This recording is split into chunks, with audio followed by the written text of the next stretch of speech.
Hello, good people. Welcome to our show. Hello, bad people. Welcome to our show. Hello, guys. Welcome. Today we're going to discuss more about ASIO, AI. It's tough to ignore AI today, and many experts speak more about geo, generative agent experience, but it's not a big difference. And today we're going to dive more how to get results, because the last time we think more about to get sales than traffic, because our environment is different. I'm so excited to discuss this topic with Branko Kral. How are you?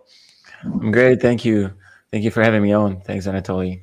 Yeah, big pleasure. I remember we spoke almost 2 years ago. That was valuable. We got engagement. I'm so excited to learn more. I know about your great experience, and you worked in Backlinko. For me, it's like a new level of quality. Yeah, I learned a lot from Brian Dean, and he changed the game with many all his strategies to create super high quality content, create less bad quality, and I tell all my clients, don't try to create content for all topics. It's better less but quality, because you can bring more value, you can create super high quality content and outrank others. Branko, before we start, just tell more about yourself, experience, background, and how things going on in the last 2 years. Yeah. Thanks. I'm a growth advisor. When we last spoke, I just started working at SEMrush as the head of Backlinko. It had been acquired and then on the decline because the corporation didn't really know what to do with it.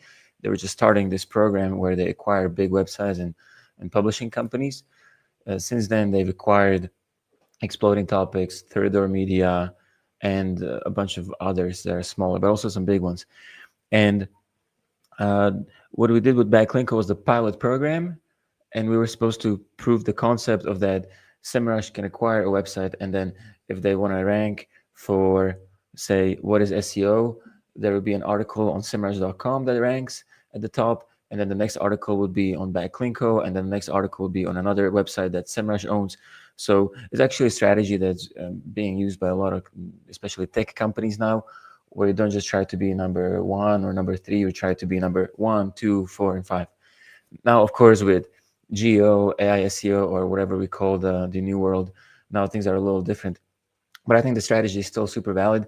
And so we were honored to take over after Brian Dean. I myself have learned a lot from him.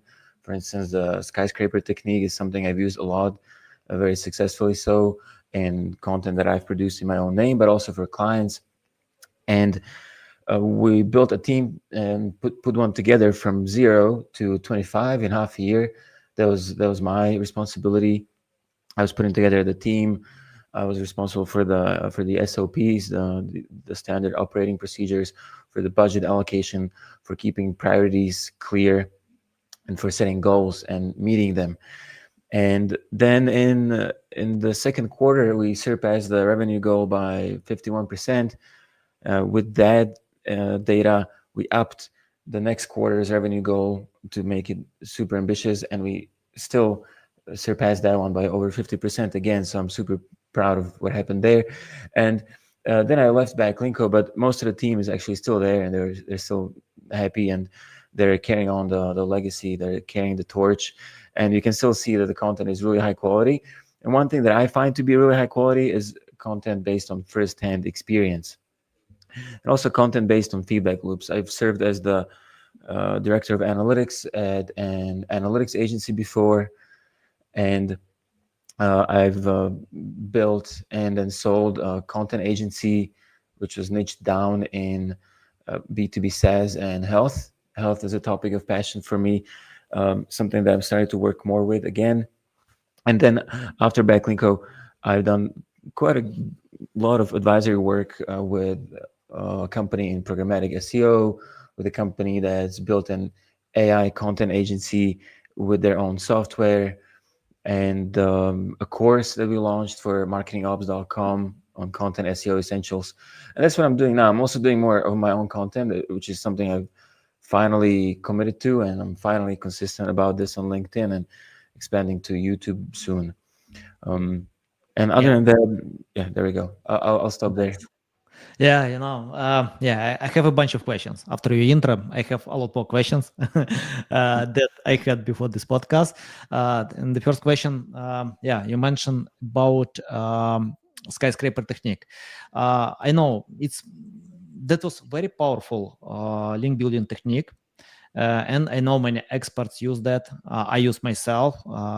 We acquired many backlinks, but the last time it's tough to get backlinks by using the strategy. And I know many experts stopped doing this, including Neil Patel, many other big websites, because. It's not like when branding discovered something, and marketers are good to destroy all channels, so if something can work great when branding discovered the strategy, and when everyone knew about the strategy, many started to use this, a lot of spam emails, a lot of low quality pitches, and today it's really tough to get results with this strategy. I can be wrong. You can tell me, what do you think about using this strategy today? So the essence of it still works, and the essence is that you want to create the best possible piece of content for the intent that the searcher has. Mhm. That hasn't changed. Now, of course, if everybody starts using a strategy or a tactic, then it stops working. We see that, and that's a part of the reason algorithms change. Um, but as much as you don't always need to produce the most comprehensive piece of content, uh, you can see the skyscraper approach as how can I produce the best one? Maybe I need to pour in the most first-hand experience out of everyone, or maybe actually for this segment of people or this search intent, I need to shorten it. So I'll give you an example. I I published a piece on SEO analytics some years ago on Supermetrics. There was a guest post by me. The CEO was super happy because he was ranking number one above Ahrefs, and Supermetrics was a pretty small company at the time. I think they were in business for a few years, uh, and we were outranking everyone really. And a part of the reason was that we coined the term. People were not really using the term so much before, as much as over time they started, and then it became more common. But so this other company, a marketing technology tool, took my content, copy pasted it, and shortened it. But you could see it was copy paste from my article Mhm. because my phrasing was there, my paragraphs were there. It was just that they took out parts, but they didn't even rewrite the parts that they kept. It was ridiculous, and they outranked me, and they outranked my article on Supermetrics. Um, and there I understood, well, yeah, I guess the users actually wanted something shorter, or maybe more users wanted something shorter. And then even after they finally agreed to change the article, they had the number one and they stayed there because Google just liked it shorter. So, yeah, you don't need to create the longest piece on the internet every single time, but you do need to create the best one every single time, and that'll still work just as well. And we can talk more about it today. I think that'll still work just as well with AI search or the AI mode as well. And you can also think in content clusters where maybe the most extensive piece is the pillar of the cluster, and everything else supports it. So another example is the complete guide to programmatic SEO that I've produced and wrote big parts of it for a company called Daydream that has a software for programmatic SEO. This piece was the biggest one. It was a 10,000 word piece. It was supposed to be a lead gen PDF at first, and then we decided to just publish it, and it was the longest piece of content on their website by far, and it also got the most traffic by far. It got more traffic than all of the other content on all of the blog combined, and also more leads, because there was nothing like that out there. Here specifically, I interviewed 10 experts with big results in programmatic, such as Matt Bowers, who has built programmatic engines for Zapier and then Zillow, or maybe the other order, but both of those.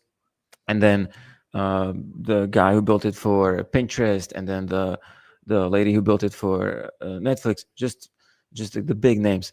And I included myself and the CEO of Daydream, and we had 11 experts on the complete guide. And because there was nothing that hands-on with that much first-hand experience from that many successful people in programmatic, we were able to just outrank everyone, and the distribution was super easy too. We got featured in a bunch of newsletters and so on.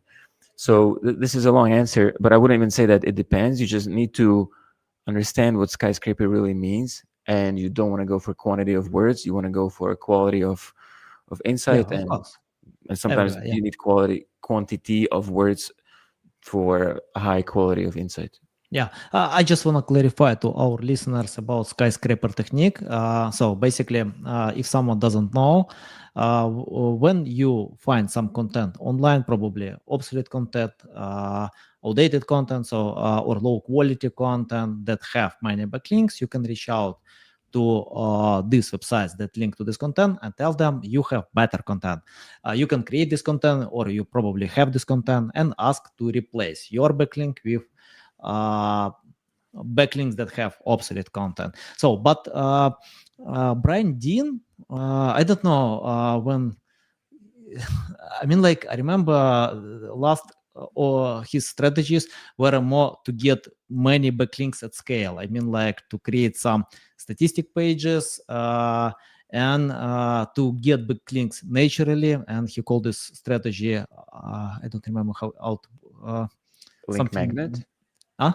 link Yeah, magnet, link magnet or outwards outreach, something like that. I don't remember exactly, inbound but links, maybe. yeah, yeah. So basically, he told it's not about outreach. When you create link-worthy content, you can get these backlinks naturally. Probably you can use PR to distribute among journalists and get results. So that is why I'm curious, yeah, because the last time when someone can propose me this strategy for me, I mean, like because I cooperate with many link builders, most of them just pay for these backlinks. It's not like that Brian Dean does. So he denied all requests when someone asked for payments, and he got a lot of great results. But today, most link builders just uh, agree about price, and it's not white hat SEO, it's more black hat SEO. What do you think about that?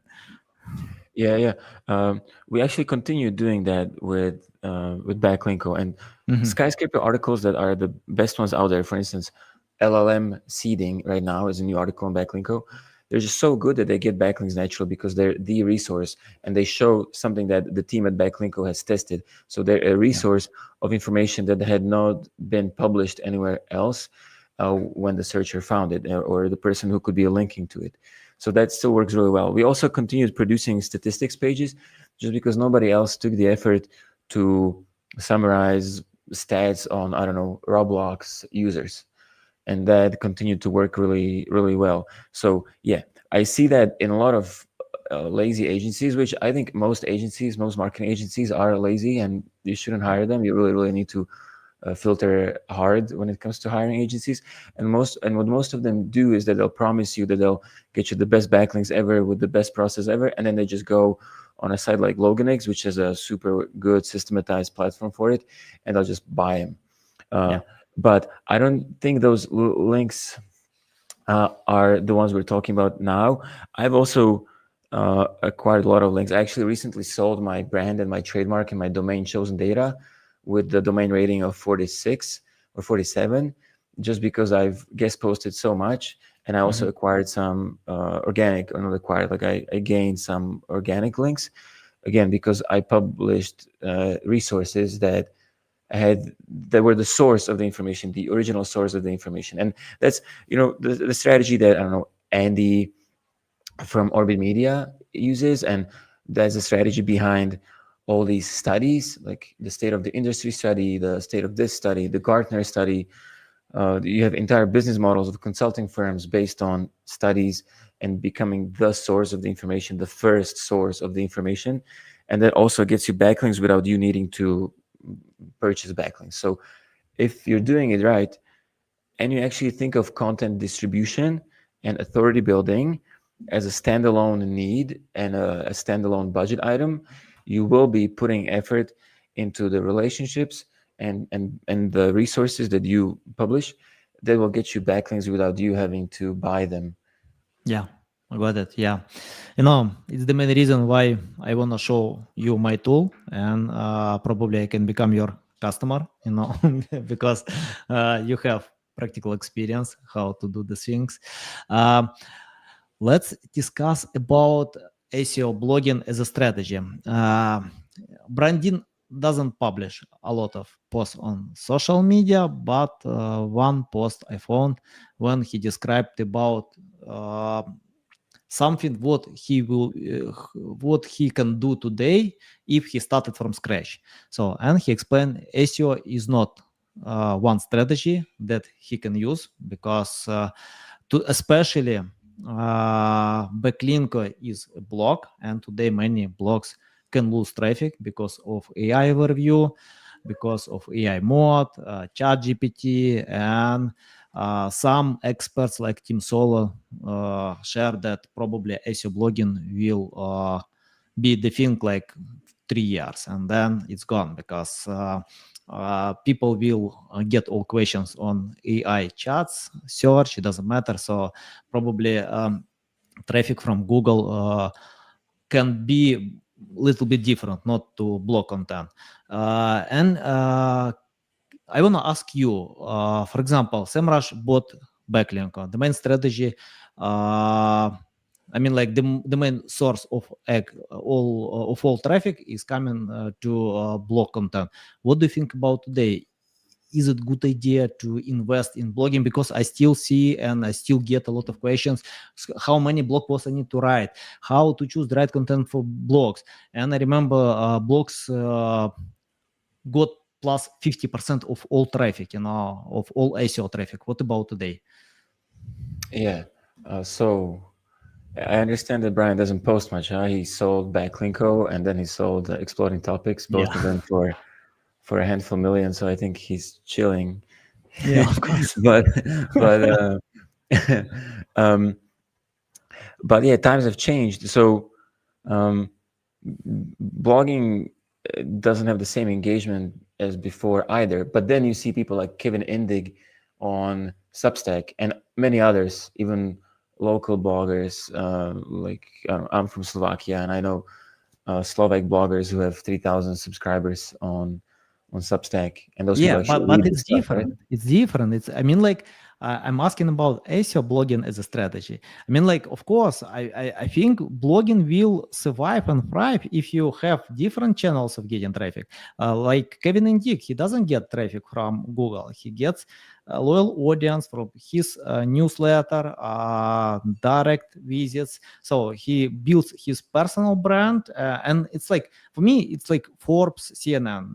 This media existed before digital. They adapted to digital to get extra SEO traffic. And even if Google will take all this traffic, Forbes will be fine. They can create high quality content to acquire audience with different channels. But I mean, like, I'm interested about the strategy.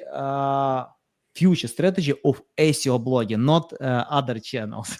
Yeah, that's funny that Kevin Indig writes about SEO, some of the best content about SEO, and Yeah. now geo and what have you. But he gets most of the traffic probably from email distribution via Substack and LinkedIn posts, I'm guessing. Yeah. I haven't asked him, but yeah. So what I was alluding to is that blogging will survive, like you're saying, but it has a different purpose now.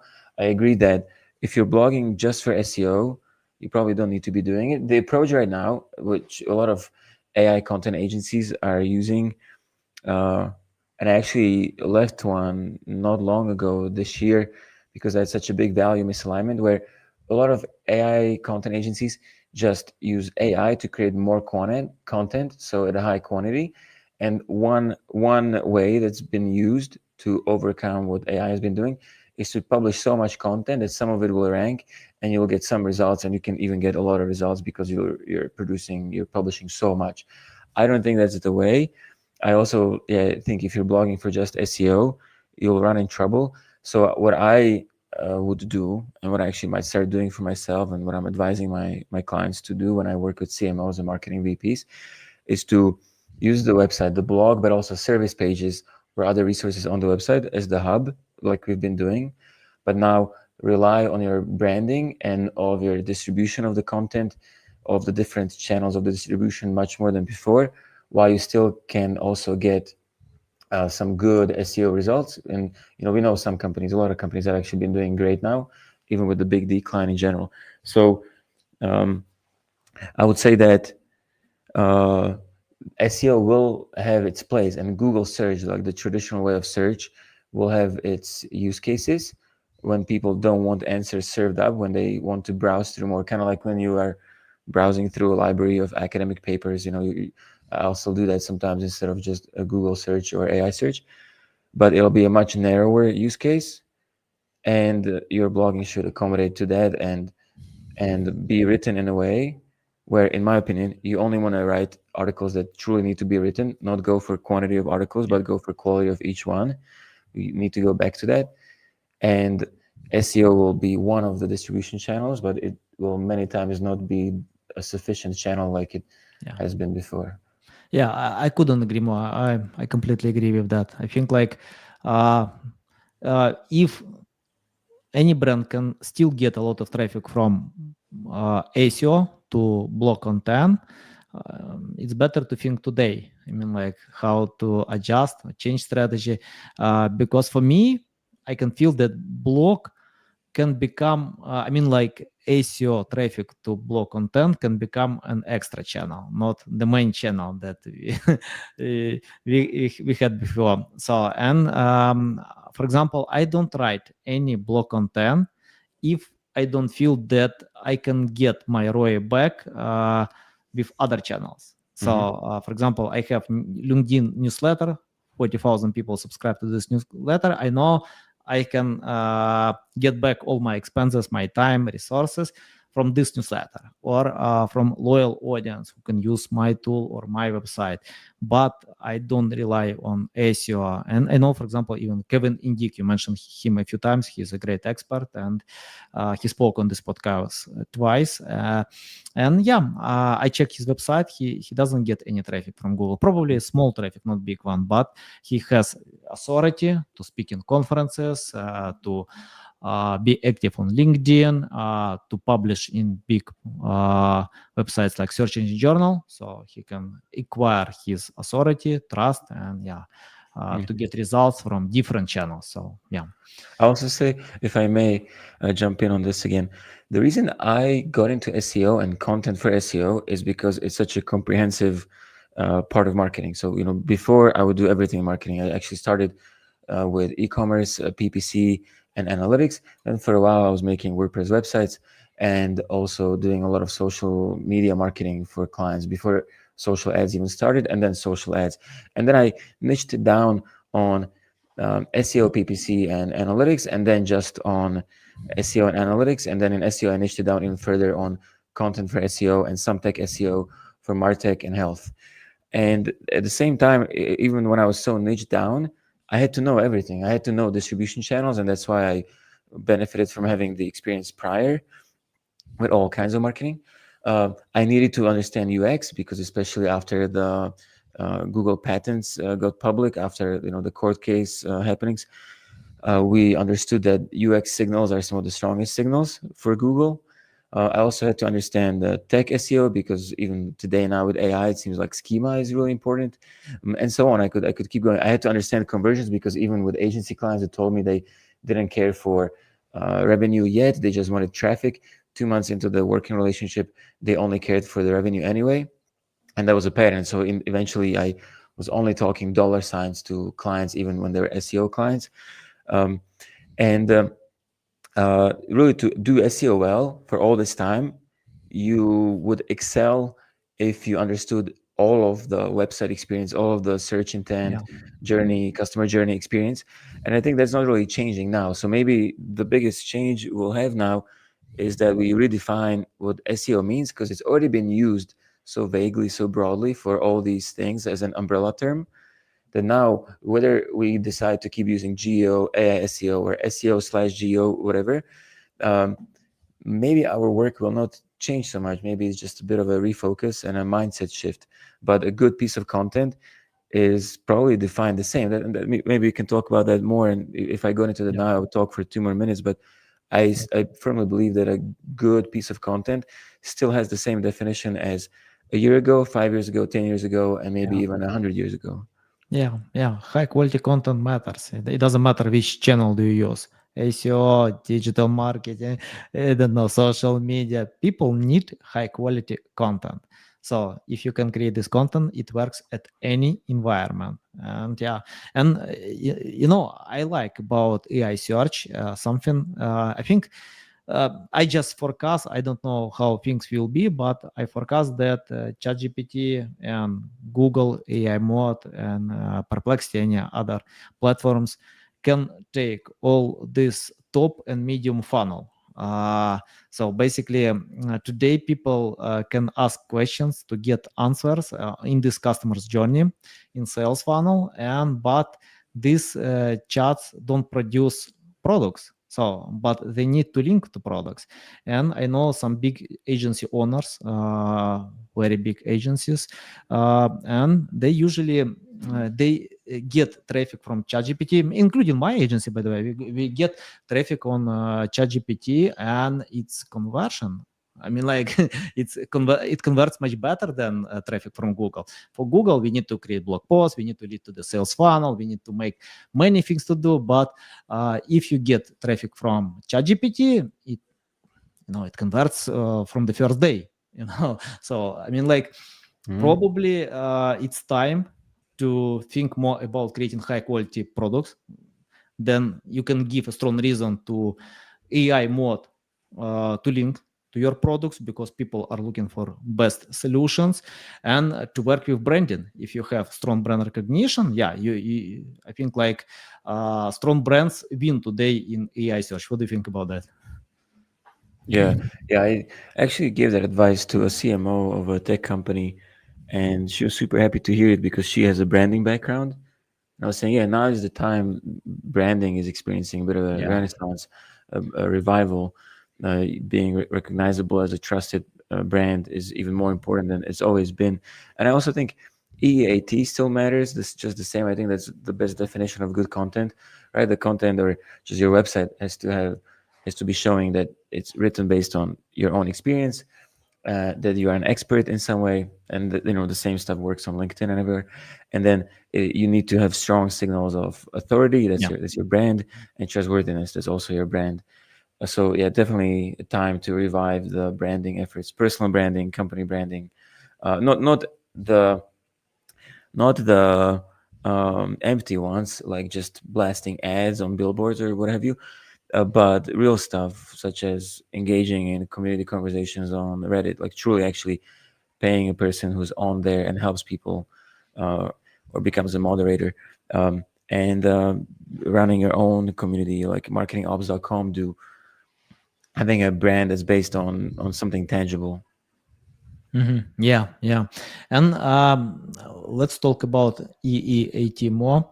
And I'm interested about AI written content. I mean, like AI generated content.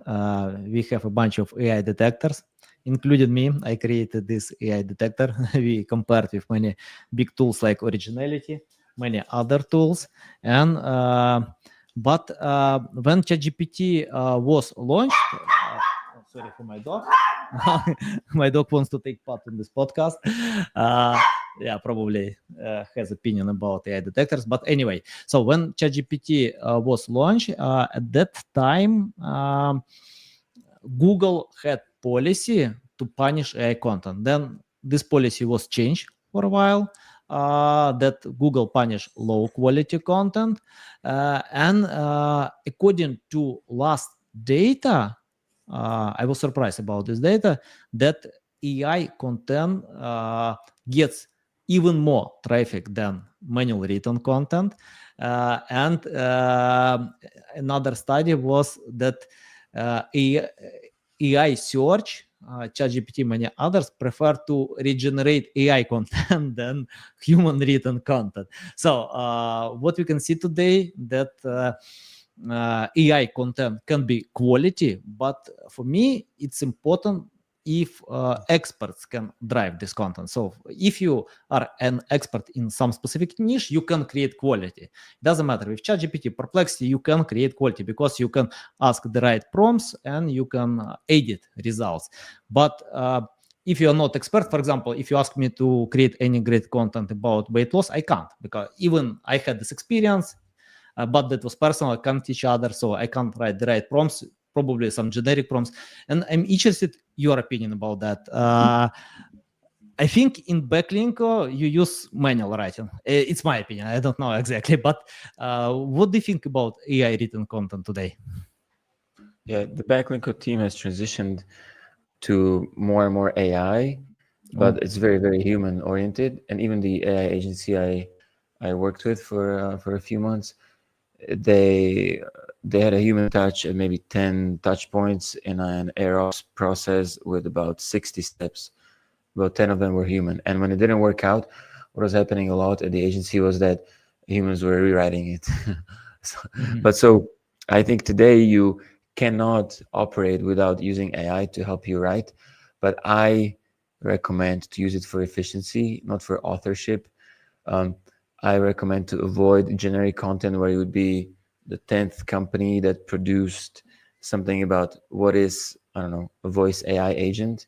Um, you mentioned experience and expertise, and that should be the core of each piece of content. So I think the ideal marriage is when you take someone who may or may not be good at writing, but has the experience. It could be an engineer who cannot write for life, and then add a content person, a content manager, or an editor, or a writer, and then also AI tools and an AI workflow, which helps you extract the insights, the first-hand experience from the expert, and then use AI to turn it into something great quicker.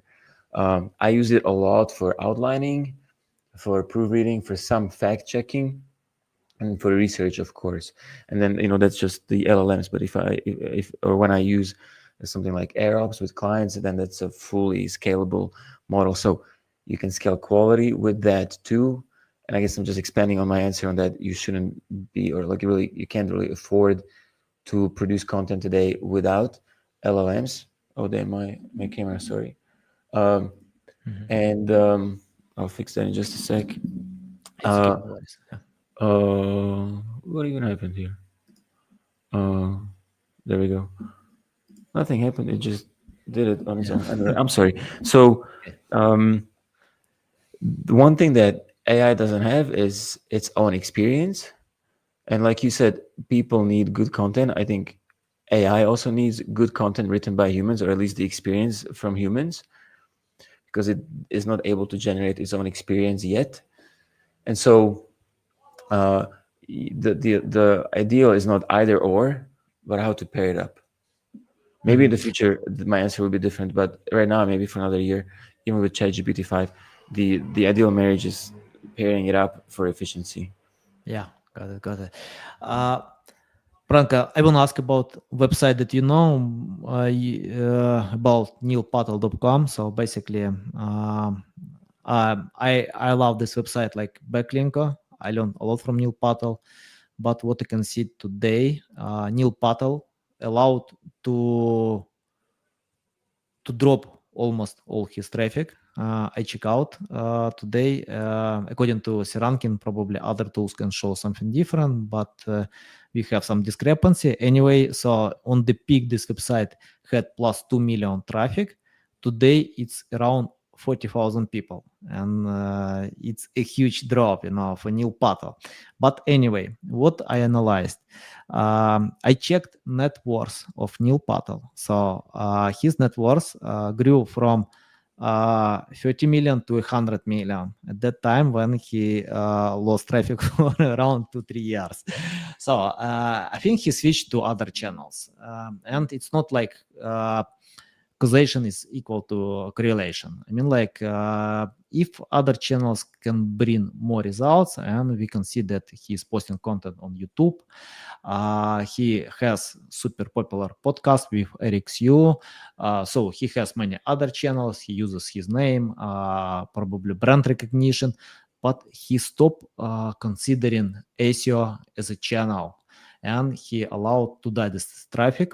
And today, the last blog post he published in April 29, so like over 3 months ago. So what do you think about considering other channels, because the last time many experts can say that SEO is not search engine optimization, it's more search everywhere optimization. When you create content repurposed to different formats, social media, Reddit, forums, newsletter, what do you think, how to implement this strategy, right, to publish everywhere? Yeah, I think Neil Patel is a good one to discuss because, in my opinion, he had a lot of crappy and shady content and shady Yeah. lead magnets on his website. That's what I knew him for. At my company, we always made fun of him. Like, I would never really trust what he put on his website. And I understand he did have a lot of good content, and I think Eric Sue is a really, really great person to create content with and listen to. But what I often saw when I came to Neil Patel's website when he ranked at the top of something I was searching is that it already looked like AI generated content even when AI was not generating content yet. They went for super high quantity of everything. And so I bet that if he was getting 2 million in traffic before, a lot of that traffic would just bounce, or they would Yeah. not convert on a lead magnet because it was not actually what they were expecting it to be.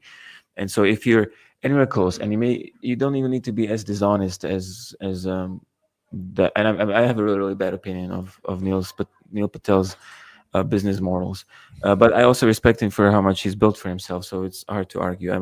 My net worth is not 100 million. Yeah. So Mine um, too. getting there.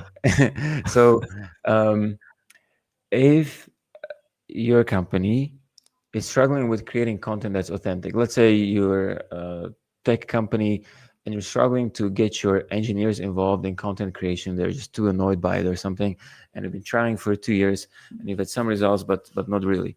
Then maybe you don't want to be focusing on SEO so much because your content will just not be resourceful and valuable enough, original enough.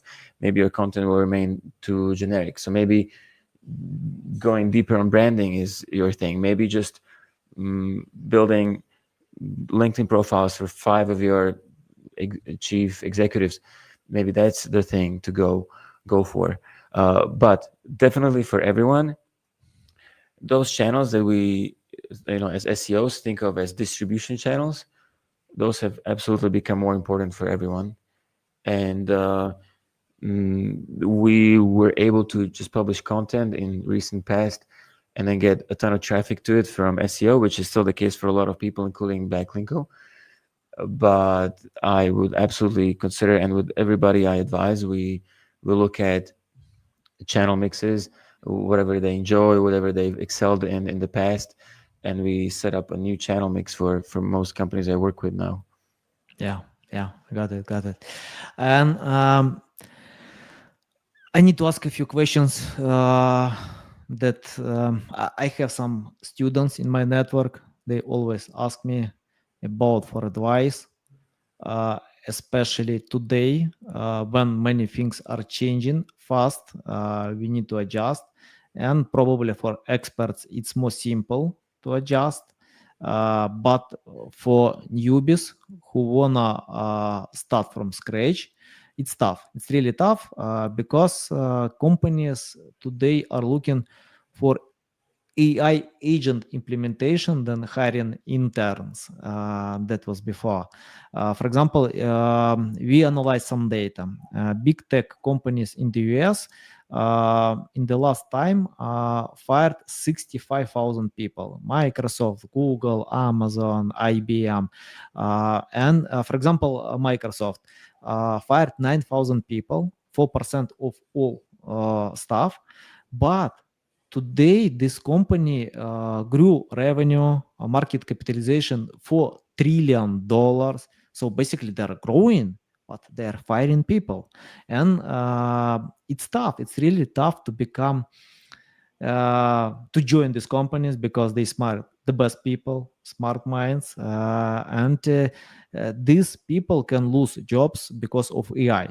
And I just want to help students in my network who are looking for ways how to go ahead when many companies think how to use automation, AI agents, than to hire interns. Let's imagine you started today from scratch, no experience, knowledge, just finish your education. What will you do if you do everything from scratch? definitely learn a lot about machine learning, or I mean AI now, and LLMs, but not just what to click on, but the first principles of how LLMs actually work in the background. I think today still it's not an AI agent that'll still steal the job or get the job. It's the person who's really good at using it.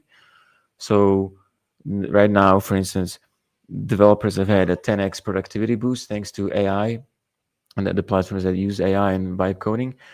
And those can charge a lot more for their work. So ideally, the young student will aim to get into the position where they can leverage AI so well that their work is way more valuable than before.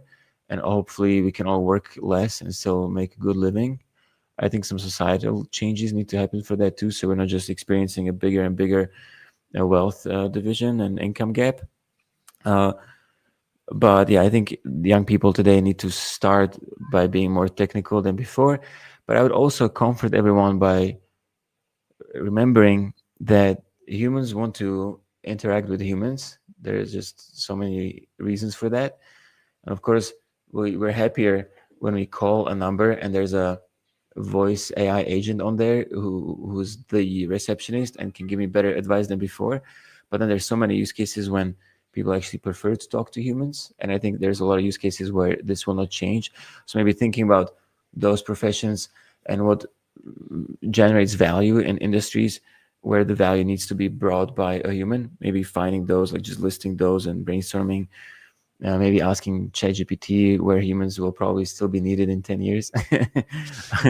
um, and I also think what's a lot easier to do today than it was when we were younger. Like I'm 37 now. And if I Mhm. were 20 today, I would do more of my own stuff instead of working for others. And I would build a stronger portfolio to showcase my skills and my ideas of my own work, my own projects. It's much, much easier to spin up your own project today in any field thanks to AI. So it's kind of like turning interest rates and the money today that's built on debt into your advantage if you're not just paying off a mortgage, but um, if you buy a house or an apartment and then you rent it out, and then your renter is paying your mortgage and it's working in your favor, or if you're investing somewhere with compounding interest, in the same way you can turn AI into your advantage if you do the right things, such as using it to spin up something of your own or to do something a lot quicker than before. That's what I would say.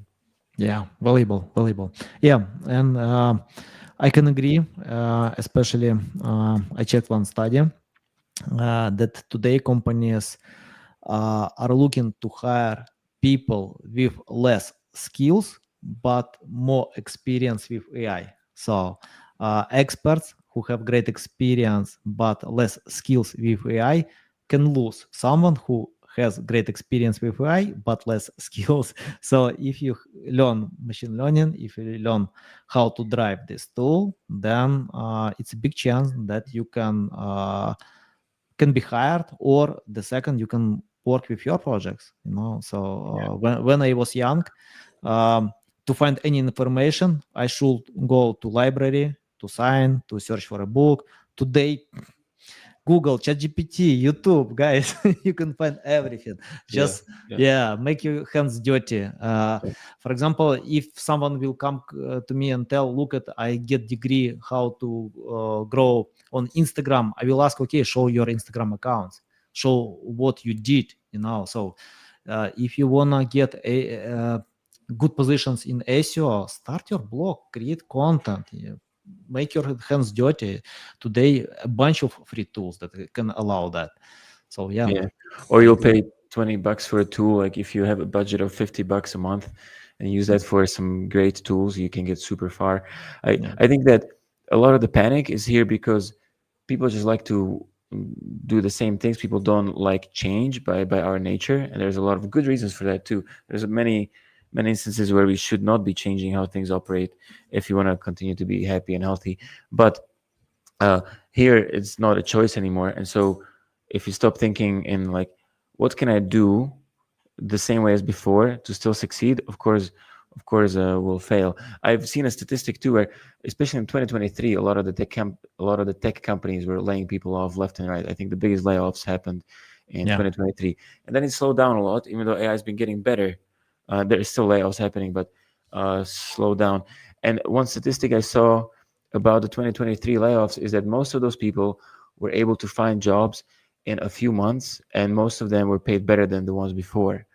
One of my friends, he actually got rehired by Amazon a year after the layoff. Mhm. Um, and so I also think that thinking as an employee was always a pretty sucky way to live life. And if you think as a business person or a freelancer where you build your skills, you're just so employable. And for you and I, for people who think that way, if we get fired or if a contract ends, uh, we have so many connections, so many ways, so many ideas for how to get the next engagement. Whereas if you think as an employee, you're somewhere for a year or two or 5 or 10, and then once you, especially after 10 years, if you get fired, it's the end of the world because you've never dealt with it. But for us, it's just like, yeah, let's keep going. I mean, yeah, this Yeah. didn't work out. It was not meant to be. Maybe I didn't actually even like it myself. Let's do the next thing. I've been wanting to talk to Anatolii. I've been wanting to talk to this person. Let's hit them up. Let's see what they're up to. Let's do stuff, right? Maybe not even at a high pace like that. Maybe find your flow, do it with lightness. Uh, Yeah. that I feel like is actually something that young people now embrace. You have all these young TikTokers, you have all these young entrepreneurs, you have all these young, I don't know, speakers, you have all these young, you name it, that I'm pretty optimistic about the culture shift. Yeah, 100%. For me, future is great. I'm excited about the future, and whatever you do, it doesn't matter what kind of occupation you have.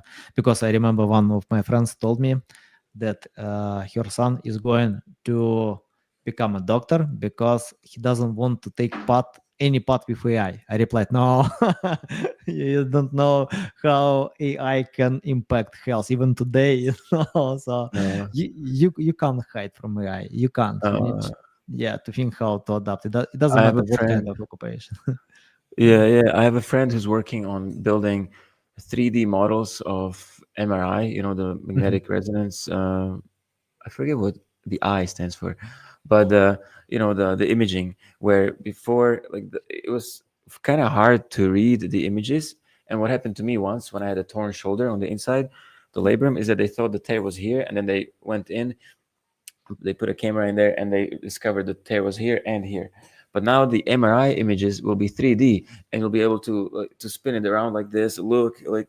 Uh, and of course, you Yeah, need AI to build that model to put it together. So yeah, yeah, there is no way to. of course. Yeah, I don't know, maybe nice. I'm wrong. I mean, there's also counter trends, right? I feel like this is the time of counter trends where very, very contradicting things are happening at the same time. And one of the trends now is people going back to living off the land and learning how to hunt, learning how to grow plants, um, and I don't know, doing strength training, all this stuff that's in direct opposition to using AI to do more work on a computer. And also, when you search, um, this has already been a trend. It's also in direct contradiction to AI mode and ChatGPT search, is that especially young people, now that we're still talking about them, search a lot on TikTok and Instagram for even local search results like restaurants. They want to know who on Instagram, for instance, has been to this place to eat. And to me, that's like, yeah, they want a human face, a real human, to tell them how it was. And that's the direct opposite of getting your answer served up by a language model. This impersonal, even though super smart code, or I'm not even sure what to call it, but not human, right? Like they want this flawed, subjective result from, let's say, TikTok that sucks in all measures of SEO and AI search and geo. They still want that Yeah, because it's human. yeah, And that's actually a huge way to find local businesses today, as we're talking about how to appear on ChatGPT more. That amazes me every day. yeah. Nice, nice. Branko, it's a big pleasure to get on my show. I love this experience. So valuable. You know how to bring value, especially with your great Thank you. experience. Tell the best way how to keep learning from you, how to reach out to you, how to follow you. LinkedIn, linkedin.com. Branko Kral. You see my name here. You can look it up there. That's the best one. I'm starting YouTube soon, actually. Actually, this week and next, which is end of August. I'm not sure when Awesome. this is going out, but yeah, LinkedIn is the best. I actually like it a lot. I enjoy network. It's also pretty easy to cut through the noise on there, I find, and to really find people who share something from their own experience, which is me as well. I also share a lot of interviews that I've made with people when I was recording interviews for a course or a guide I put together. So LinkedIn, definitely LinkedIn. Yeah. By the way, I like LinkedIn, but YouTube much better. Yeah, I can explain why. Yeah, because on Yeah. YouTube, when you film short videos, you don't need to touch bottom funnels. Touch top funnel because short videos don't sell.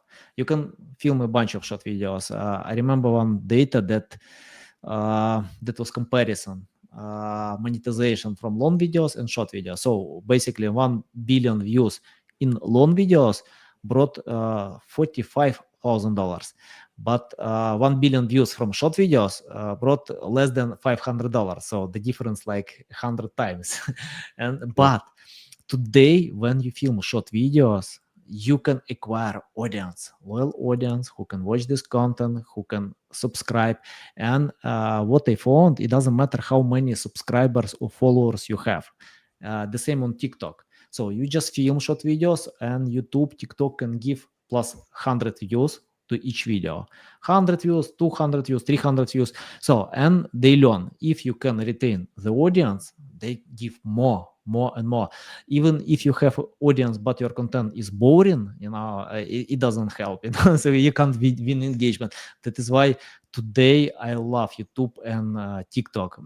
It's not the same experience on LinkedIn. You need to boost, you need to work on that, you need to comment on other, to connect with people. But on TikTok and YouTube, it's possible just to pay attention, creating content. That's it. Hmm. Yeah, Yeah. I'm looking forward to YouTube. That's another thing I've been wanting to do for a long time. That's another thing I would recommend a young person does today. Uh, I'm really, really looking forward to that. So thank you for the encouragement. You actually validated something my social media manager said we should do, which is a combination of YouTube Shorts and long form. Yeah, yeah. Yeah. Okay, guys, I will put the link to LinkedIn account in the description below. When we have YouTube channel, I will share this link with my audience as well. I recommend anyone to follow Branko, to subscribe to his future YouTube channel, because you can see a lot of valuable insights. Okay, guys, love you. See you.